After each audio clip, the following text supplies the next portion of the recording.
Hello, boys and girls. Today you're going to need a piece of paper,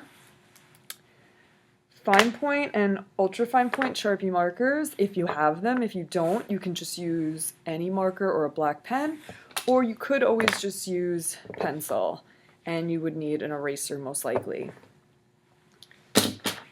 Later on, you'll need something to color with. I would probably use colored pencils, but if you only have crayons or markers, that's okay too. You are going to be creating your own fantasy owl. Now, not just any owl, I want our owls to look really interesting and creative and have lots of lines and shapes and details. So I've included a ton of pictures if you click the black star on my Google slide, and you could see lots of different examples of unique looking owls. I'm going to show you the owl that I did for kindergarten first and second. As you can see, it's a fantasy owl, and again, there's lots of lines and patterns and details and shapes. So ours is going to be a little bit more complicated than this one. Now this project might take you a few hours or a couple days. You don't have to finish it in 20 minutes. You can start it today, you can come back to this video, work on it more tomorrow, or through the weekend. You should not be rushing this. I spend a lot of time making these videos for you, and I hope that you're spending a lot of time on your artwork. I'm going to jump right on with markers so you can see and also to save time. If you feel more comfortable using pencil first, please use pencil first. Okay, I'm going to start with the eyes. I'm going to use my fine point, the fatter Sharpie, and I'm going to make an eye right here. And I'm just making the left side first, and then I'm going to make a line around the eye. I mean a circle around the eye.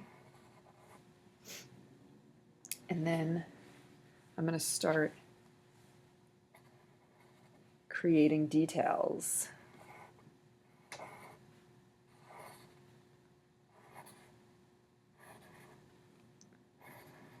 I'm going to zoom in so you can see.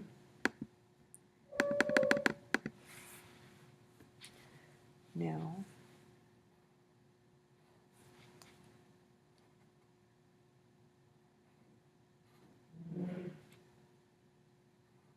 I'm going to use my ultra fine point or skinny pen-like Sharpie marker.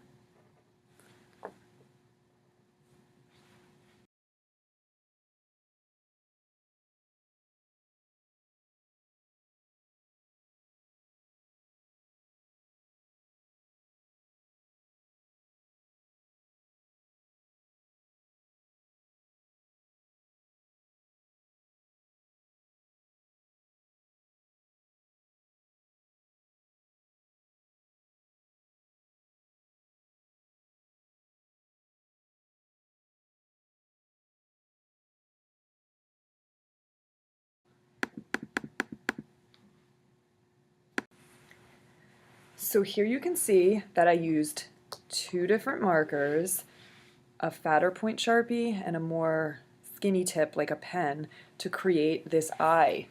Now let's really focus on the left eye of the owl. As you can see, I spent a lot of time just creating one eye. There's lots of lines, straight lines and curved lines. There's thin lines and fatter or thick lines. So next, you're going to watch me spend just as much time on the right side. Usually, for the most part, animals, as well as things found in nature like leaves and flowers, have symmetry. That means the left and the right side should match. So anything I do on the left, I'm most likely going to do the same thing on the right. So here we go. You're going to watch me on highest speed finish the eye on the right.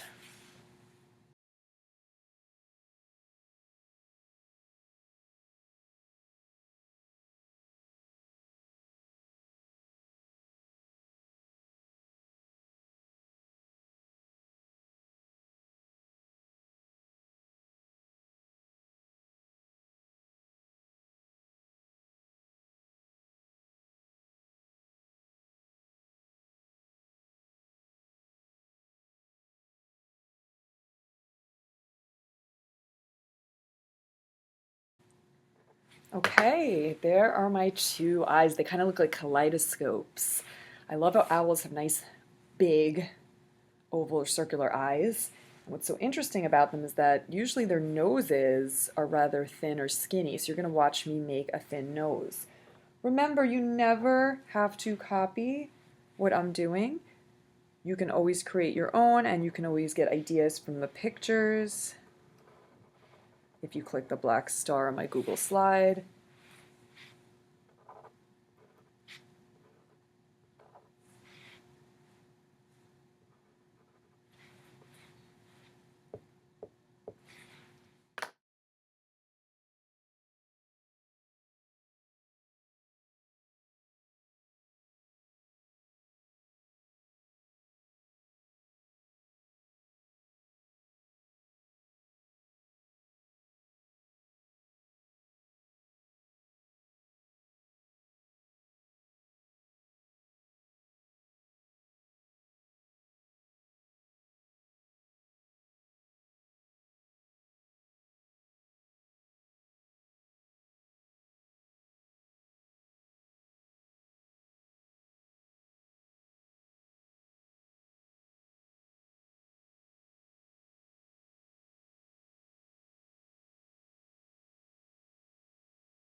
If you look here, I've spent so much time just on the top of the head, around the ears, the eyes, around the eyes. I've added little dots, tiny lines, straight lines, diagonal lines, curved lines, and I'm just getting started.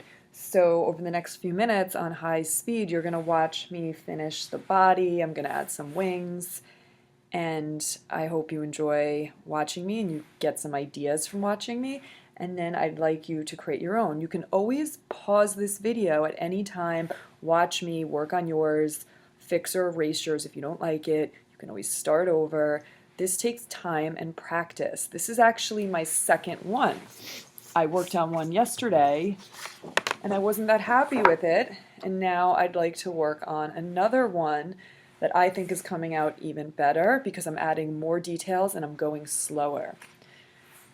Okay, I hope you get inspired seeing me work on mine and it gets you excited to work on yours.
There you have it, my unique, interesting, exciting fantasy owl. I may even play around and add more lines or details or more of a background, and that's what's so great about art. You can kind of decide when you've had enough and you can always go back and add more to your work and start again, or color in your work, or if you have paint at home, you could even paint inside or in the background. So next on your own, you're gonna find coloring materials and you're gonna color this in any way you want. You can use realistic colors, you can use fantasy colors.